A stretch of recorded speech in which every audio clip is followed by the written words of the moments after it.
I'm at Bell's Bend of the Cumberland River, just outside of Nashville, Tennessee.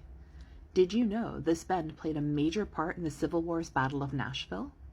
No one ever talks about the sailors and the naval actions, so I'm going to.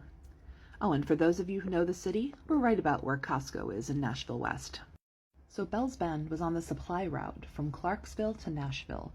It was strategically important because it borders Kentucky, which came under Union control really early in the war, and it was the border state between the Union and Confederate-leaning states.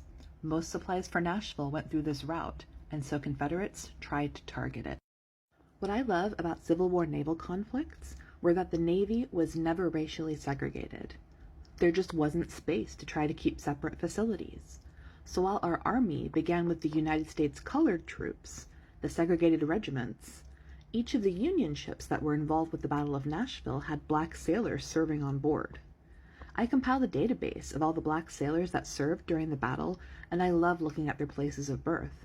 Most of them were born along a river or along the Gulf Coast, and a few on the eastern seaboard.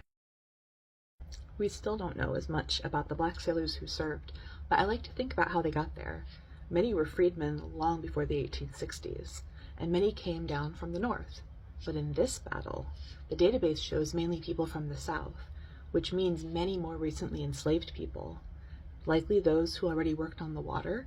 They were staff on riverboats, dock workers, fishermen, ferrymen, and many who were in the south moved great distances along the river, some stowing away to reach Union lines they could muster in and be assigned a ship.